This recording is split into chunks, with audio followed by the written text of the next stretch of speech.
Halo guys, kembali lagi bersama saya Azu di channel Azu9 Review. Nah, kali ini mari kita lanjutkan alur cerita Pelatih Monster KW Super. Dan part ketiga, mari kita mulai.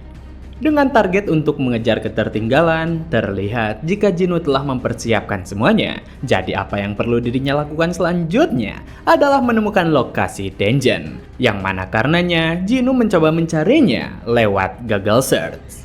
Saat masih berupa game, yang perlu Jinu lakukan hanyalah menekan tombol dungeon yang muncul di layar. Jadi sepertinya dengan realitas saat ini, dirinya tidak bisa masuk dengan mudah seperti di dalam game. Jadi ia penasaran tentang bagaimana cara memasuki dungeon. Hanya saja ketika dirinya mencari melalui Google Search, ia benar-benar terkejut. Karena apakah harus seperti ini? Bahkan meski dirinya telah mempersiapkan 5 makhluk summon untuk menjadi sebuah tim, apakah dirinya tidak bisa masuk ke dalam dungeon?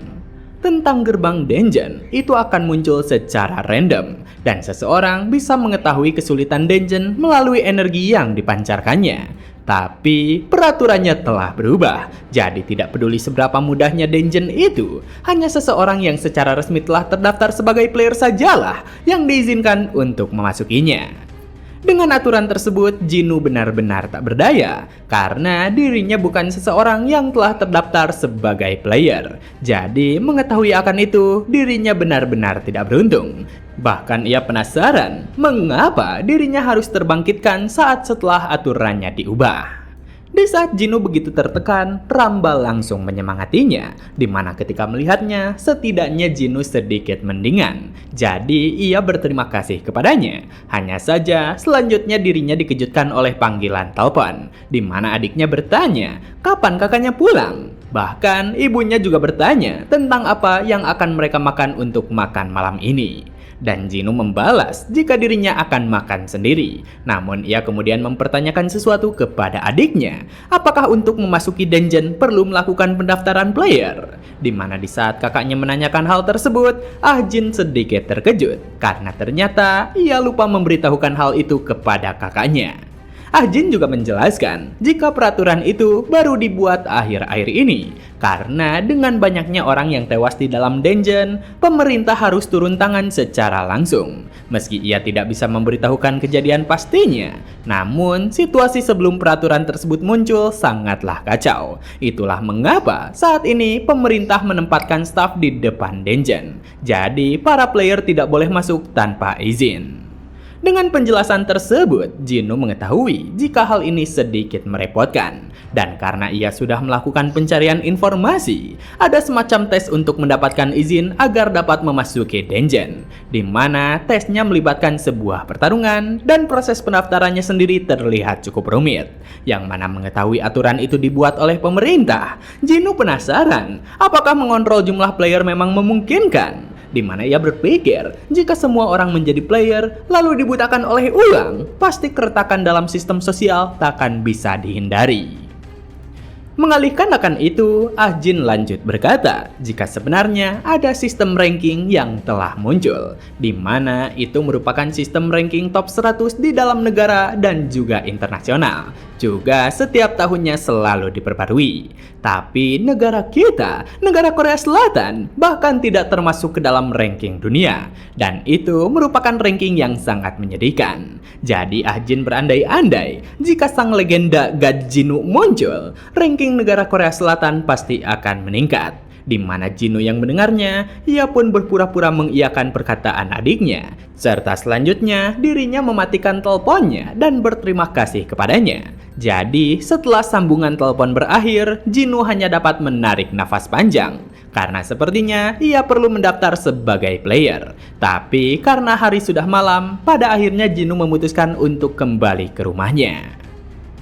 Keesokan harinya, di pagi hari, terlihat jika keluarga Jinu sedang bersiap untuk sarapan. Namun ketika ayahnya asik membaca koran, dirinya sedikit terkejut dengan sesuatu. Karena ayahnya tak menyangka jika Jinu akan bangun sepagi ini. Dan Jinu yang telah rapi, ia berkata kepada orang tuanya jika dirinya ingin keluar rumah. Melihat Jinu yang begitu terburu-buru, ibunya bertanya apakah ada suatu masalah. Jadi setidaknya dirinya melakukan sarapan sebelum berangkat. Namun Jinu membalas jika itu tidak apa-apa. Jadi setelah dirinya mengikat sepatu, ia pamit kepada kedua orang tuanya, serta ia meminta maaf kepada mereka karena dirinya hanya menunjukkan sisi buruknya selama ini. Dan setelahnya, ia pun berangkat dari sana. Mendengar perkataan itu dari Jinu, baik ayah ibunya cukup terkejut, di mana ibunya kemudian bertanya kepada suaminya, apakah Jinu akan baik-baik saja? Dan sang ayah membalas untuk tak perlu khawatir, karena pemerintah mengatakan jika mereka menyediakan latihan aman selama beberapa hari. Jadi sebaiknya mereka mulai sarapan dan bersiap untuk kerja. Namun meski sang ayah seperti itu, sang ibu masih memandang ke arah pintu rumah, di mana ia berharap agar Jinu diberikan keselamatan. Di era di mana semua manusia bisa menjadi seorang player, di antara negara, Korea Selatan menarik perhatian sejak awal karena tingkat moralitas dungeonnya yang sangat tinggi. Dan penyebab itu semua merupakan semacam sindrom karakter utama yang dipicu oleh keserakahan. Para pemula yang berasal dari Korea, mereka selalu menipu diri mereka sendiri dengan berpikir jika mereka merupakan MC dari dunia fantasi. Jadi, mereka dengan gegabah memaksa untuk memasuki dungeon hanya untuk mencari kematian. Dan karena sindrom tersebut, pers asing berspekulasi jika ini merupakan alasan mengapa Korea Selatan yang dulunya merupakan dukungan besar dalam dunia game, kini berada di ranking terendah, di mana setiap harinya berita nasional melaporkan jika player Korea telah tewas di dalam dungeon. Melihat berita-berita itu, Jinu sekarang memahami jika di Korea banyak player yang mati gara-gara halusinasi. Meski dirinya bukan orang yang berhak berbicara seperti itu, tapi karena dirinya sudah kecanduan dengan Battle of Summoner selama 10 tahun, sejujurnya ini semua terdengar cukup menyedihkan. Tapi, mengalihkan tentang berita yang terjadi, saat ini Jinu sedang disibukkan untuk melakukan pendaftaran, di mana dirinya berencana mendaftar sebagai player resmi negara Korea Selatan.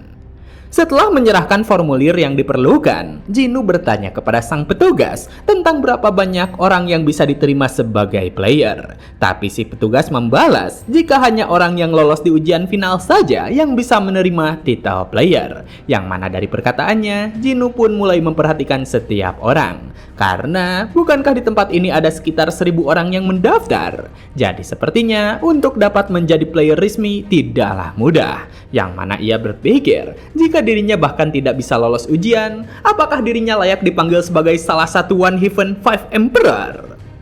Singkat waktu, di sebuah restoran, terlihat jika Park Chang-suk yang merupakan penguji markas pusat sedang memperhatikan formulir pendaftaran player resmi. Namun, di saat ia memeriksanya, tiba-tiba saja dirinya dikejutkan dengan suatu ledakan, di mana nyatanya ada seorang pria yang menerobos ke dalam restoran dengan niatan buruk. Bahkan, ia langsung mengarahkan tatapan jahatnya terhadap Park Chang-suk. Karena, apakah Chang-suk masih bisa bersantai setelah membunuh semua saudaranya? Melihat kemunculan orang itu, Chang-suk mengetahui jika pria itu merupakan salah satu bajingan gila. Jadi tanpa ragu, dirinya langsung memanggil makhluk summonnya. Dan ketika hal itu terjadi, orang-orang yang berada di sekitaran restoran menjadi panik. Karena apa mungkin saat ini ada suatu perseteruan antara geng dan markas pusat di tempat ini? Jadi mengapa hal tersebut bisa terjadi di sini? Di saat setiap orang dikejutkan akan itu, nyatanya Jinu malah asik bersantai dengan earphone di telinganya. Dan ketika ia memalingkan pandangannya, ia melihat ada dua summoners yang saling berhadapan dengan serius. Di mana karenanya Jinu bertanya-tanya tentang situasi gila apa yang sebenarnya terjadi di sini. Dengan keributan itu, orang-orang yang ada di sana tentu saja panik. Karena apakah mereka takkan mati? Tapi yang lainnya membalas jika orang itu merupakan Park Chang-suk, di mana rumornya ia mahir dalam menyingkirkan para geng. Mendengar orang-orang berbisik, Jinu tentu saja bertanya-tanya, karena apa mungkin orang yang baru saja merusak properti publik itu menggunakan makhluk summon untuk berlagak seperti preman? Di mana dari kehadirannya, Park Chang-suk meminta semua orang untuk memasang perisai dan mengeluarkan summonnya, karena demi keselamatan mereka harus melindungi dirinya masing-masing. Dari itu jugalah Jinu memasang perisai dan memanggil Ramba, di mana di saat Ramba ingin memanggil Jinu, mulutnya langsung ditutup. Jadi karenanya ia langsung memberi jempol kepada Jinu karena ia memahami jika dirinya tidak boleh bicara di luar. Mengalihkan kekonyolan Jinu dan Ramba, si pria bajingan yang berniat jahat, ia berkata kepada Changsuk, bukankah ini merupakan si apostol keadilan? Jadi ia penasaran berapa lama dirinya bisa bertahan. Di mana ketika melihat pertarungan akan terjadi, Jinu memilih untuk bersembunyi. Karena jika ikut campur terhadap masalah ini, hanya akan membuat situasinya menjadi merepotkan. Jadi untuk sekarang, dirinya ingin melihat cara orang-orang bertarung menggunakan makhluk summonnya. Dengan kekacauan yang tak dapat dihindari, terlihat sosok ngengat besar langsung melancarkan kemampuan fireball. Jadi, karena sosok itu melancarkan serangan, ledakan mulai terjadi di sekitaran restoran itu. Namun, meski ngengat tersebut berhasil melayangkan serangan, nyatanya sosok orc merah dapat bertahan dengan baik. Di mana karenanya si pria bajingan mulai bertindak sombong. Karena, apakah kemampuan si apostol keadilan hanya segini saja? Sedangkan Park Changsuk dirinya sedikit tertekan karena ia tak bisa memberikan serangan telak terhadap lawannya. Di saat kekacauan itu terjadi, Jinu yang memperhatikannya dari balik meja, ia hanya dapat terheran karena pertarungan macam sampah apa yang sebenarnya sedang terjadi. Dan bukan hanya Jinu saja, bahkan Ramba sendiri dengan kesal menarik rambut Jinu, di mana hal yang dilihatnya bukanlah pertarungan yang baik. Namun, meski Jinu menganggapnya seperti itu, orang-orang yang memilih untuk berlindung, mereka berkata, jika sepertinya Park Changsuk tidak diunggulkan. Jadi, jika situasinya terus seperti ini, bukankah ia akan kalah? Di mana mereka berharap jika kejadian itu tak pernah terjadi. Karena jika orang bajingan itu dibiarkan, mereka akan membunuh warga sipil tanpa berpikir. Mengetahui situasi yang serius, Jinu mulai memikirkannya. Tapi jika dirinya membantu dan malah terseret ke dalam masalah, itu akan merepotkan. Hanya saja apa yang terjadi saat ini, makhluk summon milik Park Changsuk terus terdorong mundur. Jadi sepertinya Jinu tak memiliki pilihan lain untuk membantu. Terutama ia akan mati di tempat itu sebelum bisa memulai kehidupan yang tenang. Dan karenanya Jinu pun langsung mendekat ke arah Park Changsuk. Melihat Jinu yang mendekat tanpa mempedulikan hidupnya, Park Changsuk dengan khawatir memintanya untuk mundur karena di sini sangat berbahaya. Tapi Jinu memberitahukan, bukankah timing skill Flame Turtle miliknya cukup aneh? Karena sebaiknya Park Changsuk memperhatikan buffer yang berada di belakang Blood Orc, di mana sedari tadi makhluk itu merapalkan buff Fire Resistant. Jadi mana mungkin serangan api milik Park Changsuk berhasil dengan timing yang begitu jelek. Dari apa yang dikatakan oleh Jinu, Park Changsuk mulai memikirkannya. Karena ia juga merasa setiap kali dirinya menggunakan skill, tubuh orc itu akan berubah menjadi merah terang. Jadi apa mungkin itu karena efek fire resistant yang diberikan oleh si buffer? Dan jika memang begitu, Park Changsuk berniat untuk mencoba pemikirannya. Di mana di saat Blood Orc itu kehilangan cahaya merahnya, Park Changsuk langsung mengerahkan kura-kura api untuk menembakkan fireball. Dengan tembakan dari kura-kura api, daya ledak hebat langsung membakar si pria babi. Di mana karenanya Blood Orc itu langsung gosong seperti Blood Orc itu langsung gosong kesakitan. Jadi karena serangannya berhasil mendarat sempurna, Park Changsuk tentu saja senang. Sedangkan si pria bajingan, ia menjadi sangat panik. Karena bagaimana cara Park Changsuk mengetahui akan itu?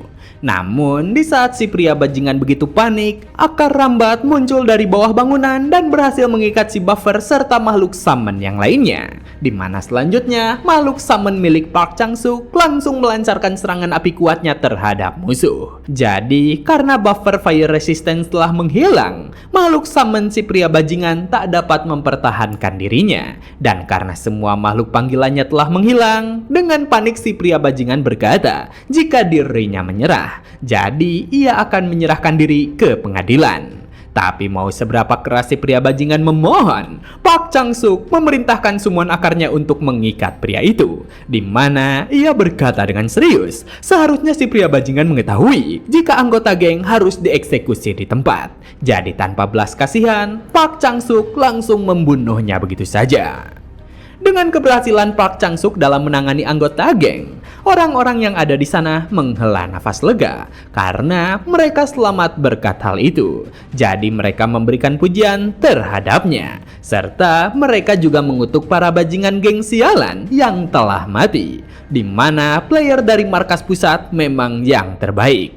Sedangkan Jinu yang berada di sekitaran orang-orang, ia hanya dapat terdiam heran. Karena meski orang yang baru saja datang merupakan seorang kriminal, apakah orang-orang akan merayakan dan menyemangati si pengeksekusi di hadapan orang yang baru saja dibunuhnya? Jadi dengan perasaan yang begitu asing, Jinu merasa jika tempatnya saat ini bukan lagi dunia yang dirinya kenali. Dan bertahan hidup tanpa tekad yang serius akan menjadi sangat menyulitkan.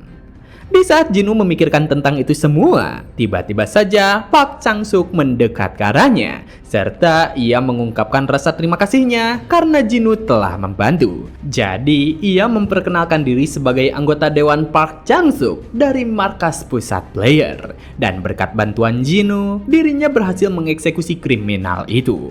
Mendapatkan ungkapan terima kasih, dengan gugup Jinu berkata jika itu tidak seberapa. Namun di sana Park Chang-suk bertanya apakah ia bisa mengetahui asal guild Jinu karena dirinya ingin memberikannya imbalan. Tapi Jinu membalas jika dirinya masih belum terdaftar di markas besar. Jadi apakah tidak masalah?